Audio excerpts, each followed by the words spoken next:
I don't normally cover this sort of stuff on Taz because I've created a whole different show, a whole different channel to cover all the comedy podcast stuff that I'm into and all the other random fucking nonsense concerning all that.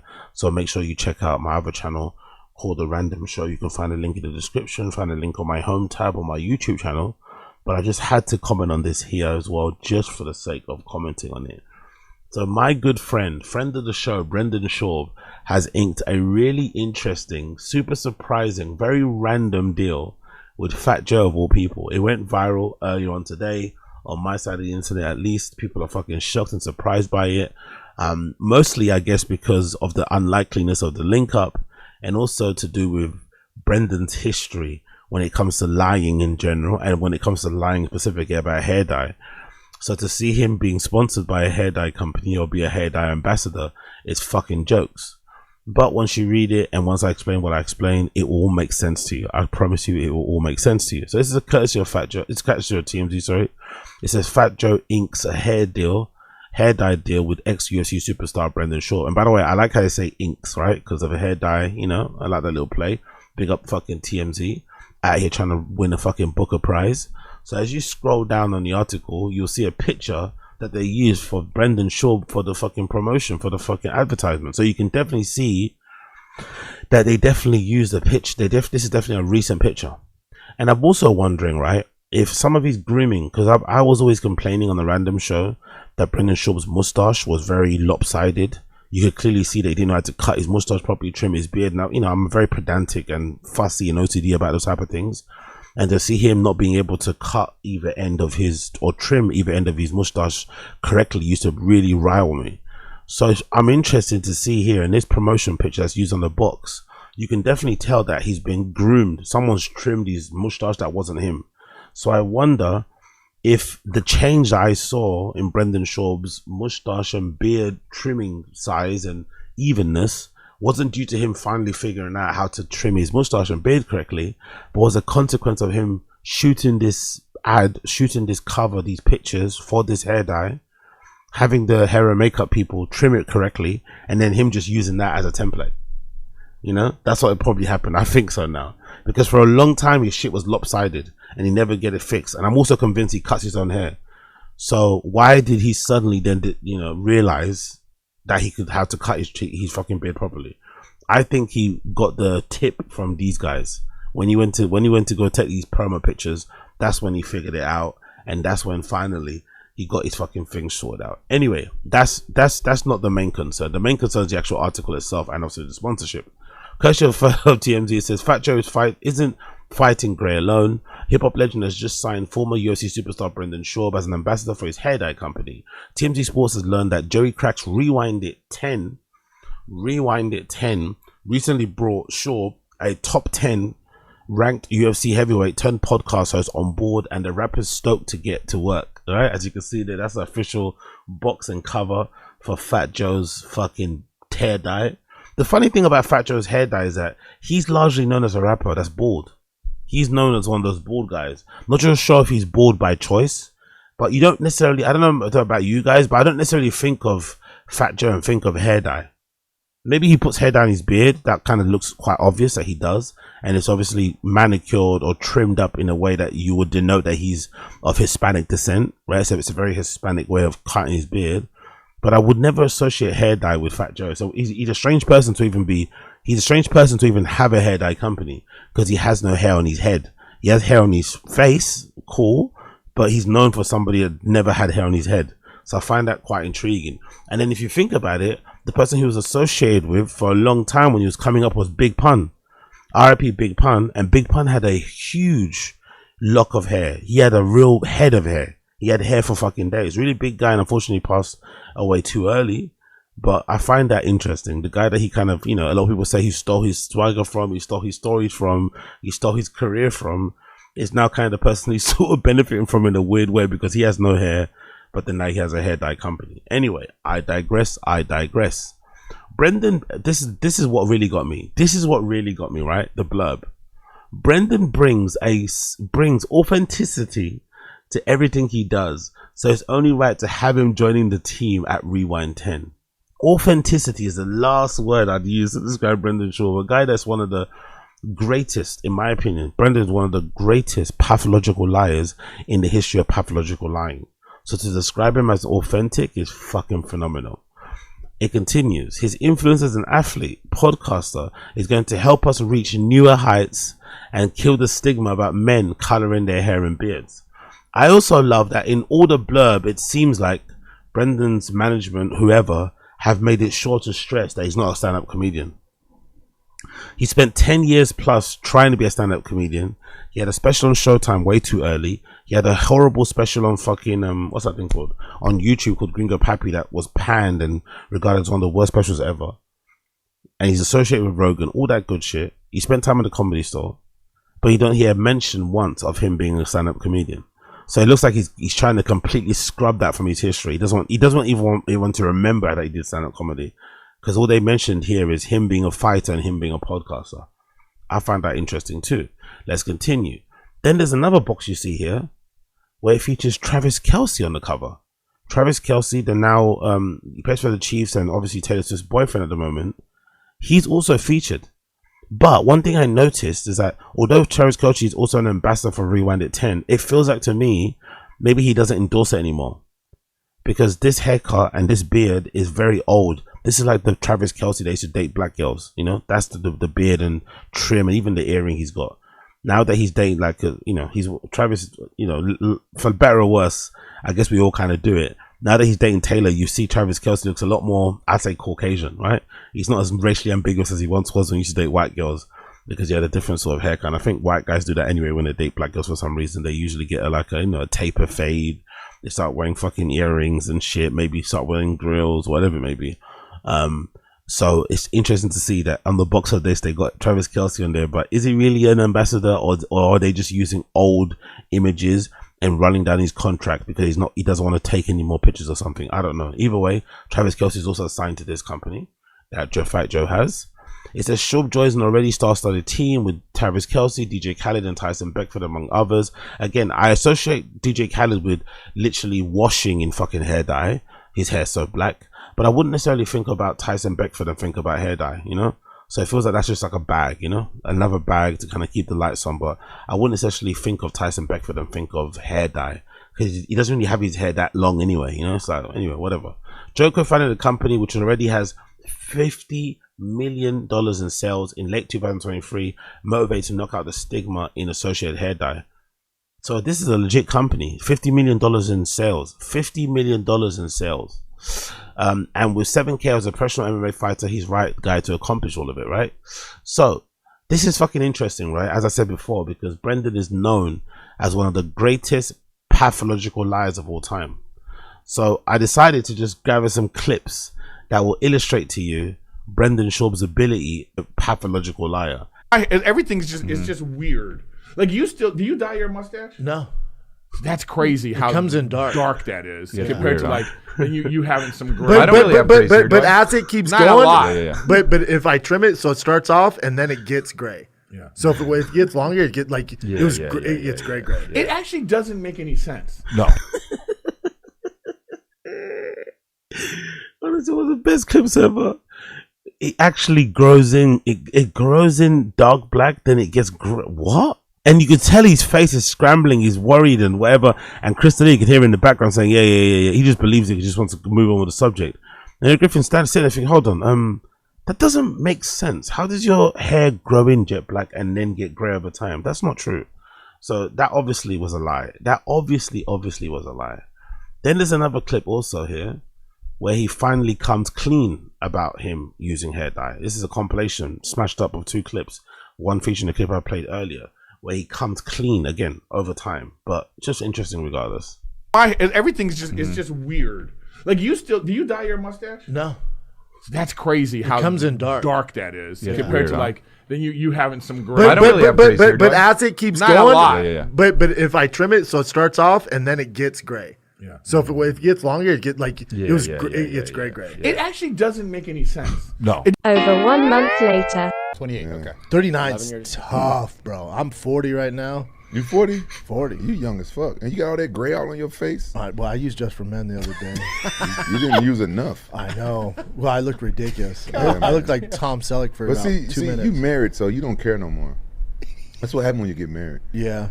Well, no, I did diet, and it was a disaster. I looked horrible. So he finally admitted it weeks after. Don't get me wrong. Still a pathological lie. His first instinct is to always lie. His first instinct is to always lie. And there's some pictures here as well that show you some examples of when he started to dye his hair and then regret to dye his hair, and then he changed it back and decided not to dye it. And the funny thing is, nowadays, if I'm not mistaken, his hair is now blonde. He's going for this blonde thing that everyone does, right? All the white guys, at least anyway, are bleaching their hair blonde. And he now shaves his beard pretty low, so you can't really see it. It's kind of like, you know, maybe it's to hide the grays, I don't know. So it's funny that he's signed to a hair dye company in the moment where he's deciding to dye his hair blonde more often and also to shave his beard pretty low. That's fucking hilarious. Again, another cash grab, another fucking pathological lie wins again. But you'd think, right? You'd think that was a weird link up, right? Brendan Schaub and Fat Joe, why are they fucking linking up? Then if you type in Fat Joe lies onto YouTube, what you'll notice is that Brendan and fucking Fat Joe actually have a lot in common. Look at this video I found the other day. Moxie approved how Fat Joe created a legacy of lies. In the history of hip-hop, one of the biggest artists to emerge from the Hispanic community without a doubt gots to be Fat Joe. From his early days of running with Big L and digging in the crates, to introducing the world to one of the greatest lyricists of all time, Big Pun, to Grammys and other awards. What happens when one feels their own accomplishments aren't enough, and they become prone to embellishing truths, to flat out being accused of making up stories? Where he's out there talking, and you let us liar talk. You know what a liar's gonna do. See, Fat Joe get a lot of slack, bro. Hey, Fat Joe, can you tell us a story? So this one time I'm in the Bronx. Here lies the tales of the rapper Fat Joe, who has placed himself on Mount Rushmore of rappers with the most questionable stories, classic stories. He would wake up and be like, pass me the book. And he would have a whole song. He would write it in his sleep. Lazy stories. By the way, I was born in the hospital in the Bronx when Larry Davis shot them cops right across the street. I had an army since I was in kindergarten, bro. Fat Joe, I'm telling you. And scary stories that seem like they came straight from a camp. I'm probably the only rapper from New York that had physical beef with the West Coast. Right, there's a true story. My babysitters made up the, let me hear you say ho. These are... Come on, man. Come on, bro. Come on, man. Such egregious lies. But one of my favorite lies, I'm gonna watch the whole thing, but check it out yourself. It's called How I Created a Legacy of Lies by this channel called Moxie Approved. My favorite video of his that I've seen where he lied is an actual recent video. This is the story he's telling. He allegedly hired some non-affiliates, a guy that was disregarded by the Aryan Brotherhood in prison, and turned him into a hitman. What? Okay. Let's hear this story. So maybe this is why Brendan Schaub and Fat Joe have a lot more in common. Pathological lies to the fucking cows come home. 6 or 8 of them on my table, right? And I tell you, this shit tastes like dog. Listen, even the guys that mind their business, there's some guys in jail mind their business, don't bother nobody. They over there, they don't talk to nobody. You know, they good people. When I tell you, all of them looked over and wanted to see my first reaction when you had his fucking food. This was dog shit, this food right here. My dog was eating better than this. They all look and they was like, okay, you know what it is in here now, right? So I go like, but very quick, I got me an Italian chef. They had a chef down in the thing, Chef Junior. He wasn't pussy, so don't think he was just Italian, but he was my chef. He make me homemade ice cream, mozzarella. They would steal the clams and he would make me linguine.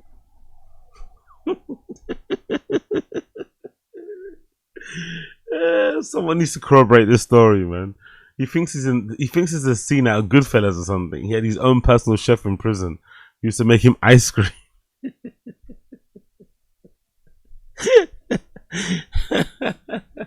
Cook him lobster.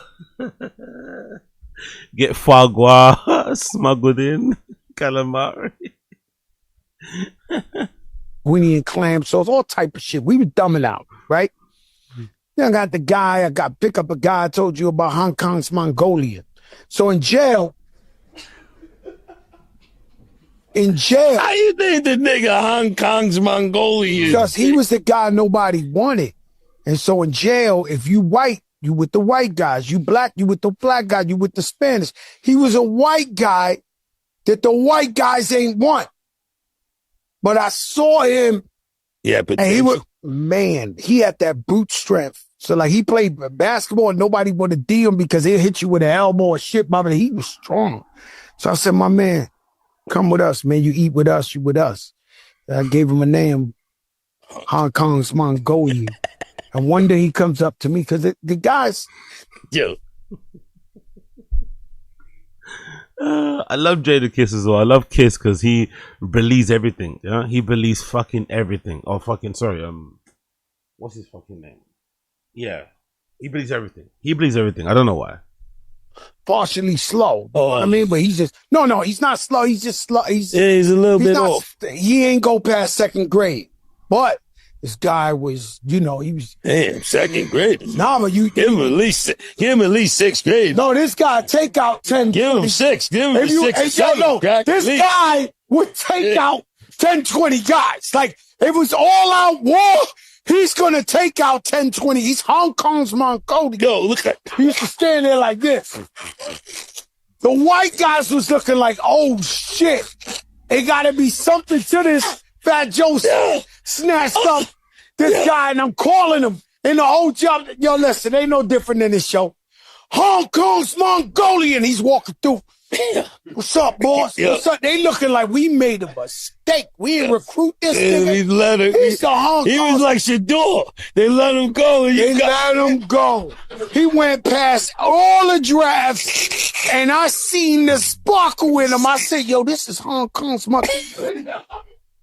He come up to me one day. He said, boss. I said, what's up? He said, I just realized Hong Kong and Mongolia is 2 different places. I said, my man, shut the fuck up. Be happy I gave you a day. Get the fuck out of here. Okay, boss. He goes up. To be fair, as much as he's a pathological liar, he's also a really good storyteller. This is something that Brendan isn't. So I wonder if that's actually the key to a good lie. If somebody wants to know, or it's a quick tell for a good lie, is an elaborate story, right? People always say that. If the story is really elaborate, unnecessary details are usually a sign of somebody being a liar or somebody lying. But in this case, when it comes to Fat Joe, his extra spice, his extra fucking marinade, right, that he puts onto stories, his outright fabrications, and the way that he tells the stories in a very descriptive way, cinematic way, you almost feel like you're there, right? Actually lends themselves to the lies. So even though he's lying, which I know probably Jadakiss being the smart man that he is, although Jadakiss probably knows he's lying, he doesn't matter because it's entertaining. And those people like that on ends. I remember there used to be people like that in ends who would lie. You know they were lying about their stories. You know they were lying about some girls they hooked up. You know they were lying about some fight they were involved in. You know they were lying about some police chase they got in. But they were such good storytellers, you didn't mind that they were lying. So maybe that's what Brendan has to do. He has to just figure out a better way to lie, be more entertaining, be more convincing, and no one will really care if he's lying or not. It will just sound entertaining and everyone want to hear the greatest hits from him as they do for Fat Joe. So big up Brendan for this fucking hair dye deal. It's fucking ridiculous and absolutely funny. I'm pretty sure it's actually available to purchase now on the actual website. Last time I checked. I'm pretty sure I saw it available to purchase on here. Let's shop. Is it Shop Beard? Where is it? I'm pretty sure I saw it somewhere here actually. I'm pretty sure I saw it. Let's do date. Let's do new to old. There are other people here sponsored. There's beard. Okay, let's do hair. I'm pretty sure I saw it here. Somebody already linked it. Let's stay new to old. Okay, I don't see it listed here. Okay, let's go to the crew. The crew. Okay, you see Tyson Beckford there. You see whatever, Nori, Wonderboy Thompson. Brendan's not featured on here though. Okay, Brendan's not featured on there just yet. I'm pretty sure I saw it somewhere. Maybe I saw it on the fucking Find the Kids subreddit. Maybe someone posted on here, but I'm pretty sure I saw somebody link link to the actual beard itself and the actual thing. I'm pretty sure I saw it somewhere on here. Let me see the comments. Maybe somebody linked it. Let me see the comments. Images. Where is it? Someone not link it? Which one was it then? Bear with me 1 second on here, but I'm pretty sure I saw somebody link it somewhere here. It's made itself on Facebook. Oh, that maybe it was here. Maybe it was that one actually. Maybe it was this one here. Let me see if it's there. Maybe it was that one there. Boom, boom, boom, boom, boom. No, it's not. Oh shit, where the fuck is it? Where the fuck is it? Shadow ban? No, it's somewhere here, isn't it? Someone's got it, right? No, there it is. He's not listed. He's breached. No, he's on here. I'm pretty sure I saw it listed on here. I'm pretty sure I saw a picture. Okay, maybe not then. But I'm pretty sure I saw him listed on here somewhere with a little blurb as well. But yeah, there's Tyson. But imagine, look at the advert. I guess he's kind of got hair now when he does interviews, or maybe they're doing it for the beard. But there's Tyson Beckford's box with his beard dye. So maybe that's what they're trying to do. But again, I associate him with this look.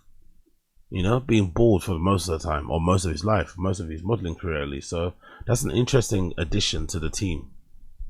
And of course, Travis Kelce, he doesn't dress like that anymore at all, or look like that. You know, he looks was that Travis Kelce GQ? He doesn't look like that at all. He's got a completely different look now. This is Travis Kelce. This is what Travis Kelce looks like nowadays.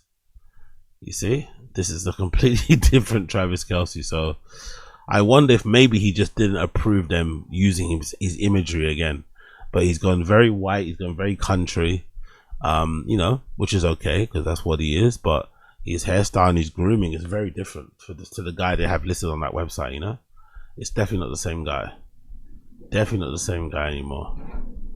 He probably doesn't even wear an earring anymore, if I'm not mistaken. He's got more hair than he did before though, so he'll probably be a best model for it. But you know, he's doing different things now. Like wearing fucking high-vis vests in the fucking ocean. So yeah, big up Travis Kelce, big up Fat Joe, big up Brendan, big up everybody involved. It's great to see.